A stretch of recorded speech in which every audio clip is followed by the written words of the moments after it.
Vladimir Putin ka kërcënuar me një ofensiv të mëtejshme nëse trupat ukrainase nuk tërhiqen nga zonat kyçe. Në një konferencë për mediat së bashku me liderët e vendeve të ish Republikës Sovjetike, Putin tha se lufta do të marrë fund vetëm kur e vendos Moska.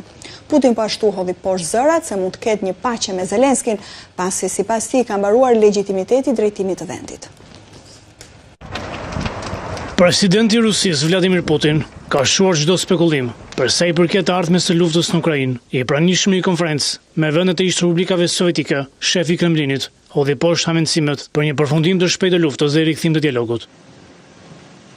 Ne vazhdojmë të marrim propozime për të ndalur luftën këtu dhe atje, kur forcat ukrainase të largohen nga një goditje e gjerë, nga territoret që ato mbajnë, atëherë luftimet ndalen. Nëse nuk e bëjnë këtë, ne do të arrijmë këtë qëllim me mjetet ushtarake. Kaq, shpejtësia e përparimeve tona rritet ndjeshëm. Nuk dua të bëj një gabim duke ju thënë numrin e saktë të kilometrave, por muaj pas muaji ritmi me të cilin i kthejmë territoret tona po rritet, pra shpejtësia e përparimit rritet, por problemi kryesor për armikun ton se hendeku midis humbjeve dhe numrit ushtarëve aktiv po rritet. Në nënshkrimin i dokumentit paqe me Kievin, për momentin është shumë larg. Putin nuk kujdes të theksonte se Zelenski duhet hyjë në zgjedhje të përgjithshme, pasi sipas tij ai ka humbur legitimitetin. Sigurisht që duam të gjejmë një zgjidhje me Ukrainën në fund, por kjo është e pamundur tani në terma praktik. Është e pamundur nga pikpamja ligjore. Nëse ka njerëz nga ana e tyre që duan të marrin pjesë në bisedime, le t'i marrin, por ajo që na duhet është që zgjidhja që gjejmë të njihet ndërkombëtarisht nga aktorët kryesor ndërkombëtar. Sapo të arrijë ndonjë marrëveshje paqeje dhe të ndërpriten luftimet, ata duhet t'i japin fund menjëherë ligjit ushtarak. Nëse ligji ushtarak hiqet, ata duhet të mbajnë zgjedhje menjëherë, por duke marrë parasysh realitetet aktuale, udhëheqja aktuale ukrainase vështirë se mund të mbështetet në fitore pa manipuluar zgjedhjet. Kur u pyet nga gazetarët se sa shumë respektojnë SBA-t qëndrimin e Rusisë dhe nëse Moska ka marrë një version të rishikuar të planit të paqes, Putin deklaroi se ai ende nuk është marrë nëpërmjet kanaleve zyrtare. Nuk kishte një draft marrëveshje, por u artua një së çështje që duheshin diskutuar. Përpara vizitës sime në Alaska, e diskutuam me temën negociatorët amerikan, pas së cilës doli kjo seri për 28 pikash, shpjegoi presidenti rus. Ai shtoi gjithashtu se Moska e kupton se SBA respektojnë qëndrimin e Rusisë, por ata ende duhet të marrin në konsiderat çështje specifike dhe t'i përkthejnë ato në gjuhën diplomatike. Vizita e presidentit rus në Bishkek zgjati nga 25 deri në 27 nëntor. Udhëheqësi rus zhvilloi një takim me presidentin e Kirgistanit, në të cilën palët diskutuan një gamë të gjatë çështjes të partneritetit strategjik dhe marrëdhënieve aleate në fusha të ndryshme. Vyemi në bisedë në këto momente flasim për luftën në Ukrainë, për draft planin amerikan për t'i dhënë fund luftës dhe për paqen atje, për samitin e Gjenevës. Unë kam në lidhje të drejt për një bisedë zotin Xhavit Shala. Zoti Shala, përshëndetje. Përshëndetje. Kënaqësi të jeni në A2 në këtë bisedë së bashku. Vladimir Putin thotë se paqen në Ukrainë e vendos Moska. Sikurse është shprehur së fundmi, ndonse në emër të paqes në Ukrainë është mbajtur një samit në Gjenevë, ka një draft plan amerikan prej 28 pikësh, ka një projekt europian, ka një takim në Abu Dhabi. Gjithçka për t'i dhënë fund luftës atje. Kështu që nëse i përmbledhim të gjitha këto lëvizje, a ka shpresë apo hidhet një gur themeli për t'i dhënë fund luftës atje? Mendoj se ka një shpresë, por edhe është vetë merite e presidentit Trump të nismës së tij, të nguljen e tij për të arritur një marrëveshje për paqen në Ukrainë. Deklaratat e sotme të presidentit Putin se vetëm ai mund t'i japë fund luftës, bie që ai e fund luftës sepse ai e hapi luftën, por jo gjithçka do të varet nga ai. Ai këtë deklaratë që sapo e transmetuar ka të bëjë kryesisht me rritjen e presionit të tij dhe ndaj presidentit Zelenski, duke thënë se të paligjshëm apo etj. Pra synimi i tij është që ai të përfitojë sa më shumë në këto garanci që do i japin palët njëra tjetrës në aspektin e marrëveshjes armpushimit dhe në marrëveshjen e paqes. Por nëse do ishte kështu që atë që deklaroi presidenti Putin që vetëm ai e ka në dorë dhe ai nuk ka ndërmend ta bëjë, atëherë nuk ishte pse në kanalet komunikative që ka me presidentin Trump, nuk ishte pse presidenti Trump ta vazhdonte këtë. Unë mendoj se presidenti Trump është në linjë të drejtë me këtë. Ka një katërkëngsh midis pra ku çarkullojnë informacioni dhe planet dhe rruga diplomatike që është Washington, Gjenev, Moskë, Dubai. Pra është bëhet një aktivitet goxha i madh diplomatik, sidomos kulmina i arriti në fund javës kaluar, tash më duket palët kanë marrë variantin 19 pikësh të marrëveshjes, sepse ju e keni cituar që marrëveshja e parë ishte një marrëveshje në fakt një draft i përgatitur në bashkëpunim ruso-amerikan, pra, dhe nuk ishte marrë në konsiderat fare pjesëmarrja e Ukrainës.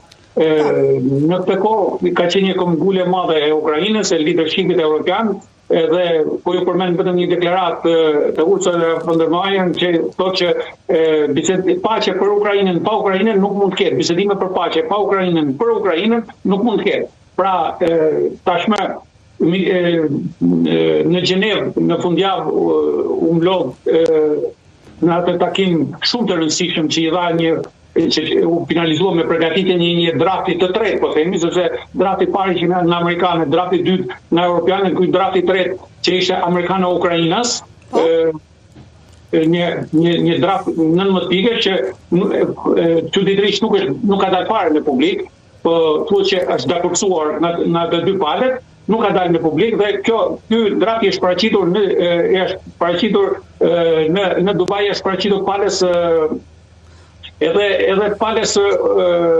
ruse, të cilët ishin në atakim ka vajtë edhe një kryetar delegacionit të Ukrainës për sqarime të mëtejshme dhe këtu kanë vetë informacioni, domethënë. Ky reagimi i parë i Putinit që reagimi. E kuptoj, por u tha të paktën referuar dhe analizave ndërkombëtare që draft plani amerikan favorizon Rusin.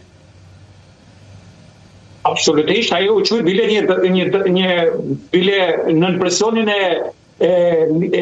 kongresmenëve republikan amerikan në Shtetet Bashkuara të Amerikës. Presidenti Trump u detyrua pak të tërhiqej, ndërkohë që si thanë ata, që në deklaratat e shtypit, që këta ndodhen në këtë trusni, Rubio ka thënë që ky plan ishte një mbi dëshirash të Rusisë. Te konfirmon pak edhe vetë presidenti Putin, e konfirmoi edhe sot në atë fjalën që ai mbajti para liderëve të Ish Bashkimit Sovjetik, por e konfirmoi edhe atëherë që ky është një plan, është një variant i moderuar i asaj që unë bisedova në Las me presidentin Trump. Pra, që ka një autorësi të shumë të ndjeshme apo një anësi shumë të ndjeshme ky plan që kishte për rusët, kjo nuk ka asnjë diskutim dhe nuk e ka punë vend kush në diskutim të punë. Dhe kjo bëri që këmbgulja europiane dhe ukrainase të ulet dhe gjithë të dalë ai plani 19 pikësh, pra asaj e europiani për 24 pikë që dha ishte një plan pak shumë i rrirë. Po ta shohim pak marrim 2-3 pika nga secili plan për të nxjerrë një konkluzion.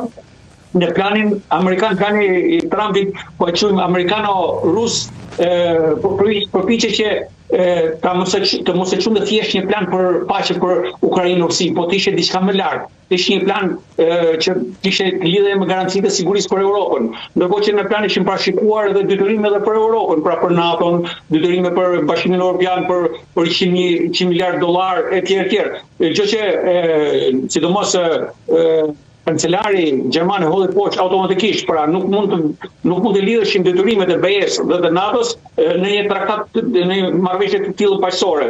Dhe me sa duket kjo pastaj reaguan edhe presidenti Trump dha udhëzim të duhur edhe Rubio bashkë me të deleguarin, të mandatuarin e presidentit Zelenski, me sa duket kanë qesh këtë plan nga këto detyrime që ka Europa dhe NATO-ja, sepse aty thuhet një pikë që nuk do të pranojnë shtetet anëtare të NATO-s, nuk do ta pranojnë Ukrainën. Po kjo është vendimarrje e secilit shtet anëtar, pra nuk mund të dalë një plan paqe kur nuk është vendosur në NATO apo nuk është vendosur në vendet e Bashkimit Evropian për detyrimet që ka Bashkimi Evropian.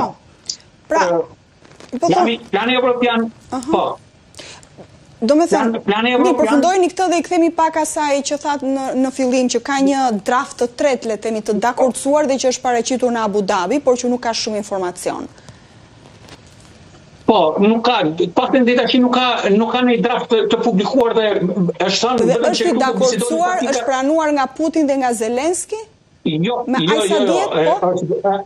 është nga Zelenski dhe Rubio, është një plan I prashmar, është ajo që ishte në fillim që nuk u mor në konsiderat fare Ukraina, tashmë është marrë në konsiderat dhe është dakordsuar me Ukrainën pjesët kryesore, sepse edhe aty diskutohet diçka që nuk është se jo gjithçka ka shkuar, domethënë është dakordsuar gjithçka. Është lënë që edhe vetë Rubio është shprehur që disa gjëra do të bisedohen në nivele më të larta. Pra, disa gjëra do t'i vendosë vetë presidenti Trump dhe presidenti Zelenski dhe presidenti Putin. Pra, në farë mënyrë ky plan është paraqitur nëpërmjet këshilltarëve kryesor rusë, është paraqitur edhe Putinit dhe Putini ka pavarësisht se mohoj që ta kemi marrë në rrugë zyrtare, por ai plani është bën në rrugë zyrtare dhe ai plan tashmë ka prerë apo ka heq shpresat e Rusisë për gjysmët e kërkesave që Rusia kishte vendosur, sepse në fakt Rusia thot një plan paqe, por në fakt ai me kërkesat që don Rusia është një plan është një kapitullim I Ukrainës, sepse fakti që ajo të përcaktoj për territorë, të përcaktoj angazhimin ushtarak të më vonë, të përcaktoj ushtrinë, të përcaktoj datën e zgjedhjeve, të përcaktoj gjithçka në farë mënyrë duket sikur ka kapitulluar. Po sa gjasa ka që ky plan I ndërmjetësuar edhe nga Trump, zoti Shala, ta bind Putinin. A ka sot mënyra Trump t'i bëj presion në Putin që të pranoj draftet të cilat japin fund luftës? Trump qiko, në moment që përkëllonin këto bisedime, sidomos plani I përgatitur ruso-amerikan, pillun edhe sankcionet ekonomike ndaj Rusisë dhe ndaj vendeve të tjera që janë klientë të Rusisë në aspektin e marrjes së furnizimeve me naftë dhe me gazin rus. Pra, paralelisht Trumpi është mjeshtër për këto kombinime të tilla, kështu që ai presionin më të madh ka ushtruar tek Zelenski deri tashmë dhe Zelenski u pranua dhe u dakordsua. Çiko, edhe nga Ukraina ka një lëvizje, ka një qëllim të madh sepse në fillim quhesh e pamundur të diskutosh për këto çështje, kurse tash kanë filluar të quajnë pak çështje sensitive, pra çështje që do diskutohen, në fakt nuk janë thjesht sensitive, por janë çështje shumë të rëndësishme për diskutimin territorëve edhe diskutimin në kundër Zelenski, edhe Europa, me sens përderisa kanë qenë bashkë dhe nuk e kanë pranuar kurse si kapitullimin e Ukrainës, sepse humbi e Ukrainës është humbi e Europës para Putinit. Absolutisht, Europa ka thënë ndryshe nga sa thot Putini që Europa nxit luftën, Europa është për paqe. Dhe Putini dhe Zelenski është për paqe, kemi parasysh që ndodhemi para një situate, Ukraina ndodhet para një situate të vështirë. Domethënë kjo situatë është e vështirë edhe për shkak të një dimri të pritshëm, sepse strategjia ruse për goditjen e infrastrukturës energjetike dhe të furnizimit apo që lidhet me furnizimet me gaz dhe me ngrohjen me gaz është një përgjegjësi e madhe për qeverinë se si do t'i përgjigjet kësaj situate. Plus asaj Zelenski u para edhe një presionit të madh për shkak të korrupsionit të dy ministrave në qeverinë e tij, plus asaj që ndodhemi në një situatë që pavarësisht se Rusia po avancon shumë avash, përsëri nuk po gjendet rrugë tjera, sepse nëse do ta marrim teorikisht në lidhje me të drejtën ndërkombëtare, domethënë një plan I tillë ku të njihen de facto, jo de jure, të njihen territoret të kushtuara në një farë mënyrë, kjo është një ndryshim I madh edhe një model shumë I keq që po jepet rendit botror në këtë rast. Sepse në konvent, në kartën e Organizatës së Kombëve Bashkuara është përcaktuar shumë qartë që ku është miratuar ajo kartë, që kur është krijuar ky sistem sigurie në kuadër të Organizatës së Kombëve Bashkuara, nuk do lejohet përdorimi I forcës në raportet ndërkombëtare ose kërcënimi për përdorimin e forcës, gjithashtu do të anullohet përfitimi nga përdorimi ilegal I forcës. Kjo është taksative, është një nga parimet kryesore I funksionimit të Organizatës së Kombëve Bashkuara. Nëse me këtë që po ndodh me këtë plan, atëherë po legjitimohet pala që përdori forcën dhe po kërkon nuk po i zhbën, nuk po i kthen më ata territore. Dhe kjo është ajo këmbule tashmë që lëvizet pak që jo do njihen de facto, jo de jure. E qartë. Ka një shprehje të Putini kërkon shumë që jo thjesht de facto, se de facto i ka por këtu diskutohet lirimi i disa territoreve të tjera, po ato territoret e tjera që mendon Putini t'i lirohen, t'i largohet ushtria, ato territore nëse ecën Putini me këto ritme të sotme të luftës do t'i duhen edhe 2 vjet tjera. Po 2 vjet tjera ai do të lejë qindra mijëra ushtar të vrarë atje, dhe 2 vjet tjera ekonomia e tij do shkojnë në dishezë, dhe 2 vjet tjera nuk di se çfarë mund të ndodhë brenda vetë Rusisë. Kështu që pavarësisht shantazhit që i bën edhe amerikanëve me ato deklaratat që ju transmetuar, por edhe Zelenskit, ai është edhe ai do të përfitojë sa më shumë, po edhe ai kërkon këtë paqe sepse në farë mënyrë ky plan i ofron atij një fitore strategjike. Atë që synon ai në farë mënyrë me gjasa ka që kjo paqe të arrihet një kohë të shkurtër, le të themi. Pse jo në shkurt ku mbushen 4 vite, le të shënoj fundin e kësaj lufte. Kjo do të shiko plani amerikano-europian dhe Ukrainas në një farë mënyre indirekt i njeh fitoren strategjike të Putinit. Pra, si e njeh?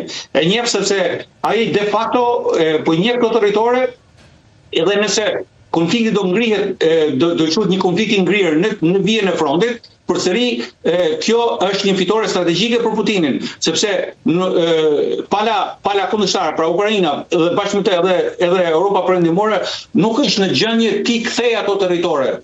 Dhe këto territore tashmë do ngelen në rastin më të mirë do ngelen de jure de facto, dhe në rastin do ngelen edhe do ketë mundësi Ukraina dikur ose brezat e ardhshëm e tjerë të kërkojnë sovranitetin. Kjo marrëveshja apo propozimi evropian, plani evropian nuk thot që domethënë të njihet sovraniteti i Rusisë në ato territore. Sovraniteti mbetet e Ukrainës, po kontrolli nuk i mbetet Ukrainës. Dhe një nga pikat e planit evropian ishte që Ukraina nuk do ketë drejt t'i kërkojë me forcë ushtarake, pra të kërkojë pushtimin atyre territorëve për cilët thot plani ka sovranitet, por nuk ka kontroll efektiv. Pra edhe plani evropian e ka pranuar fitoren e Putinit. Të jemi të saktë për këtë.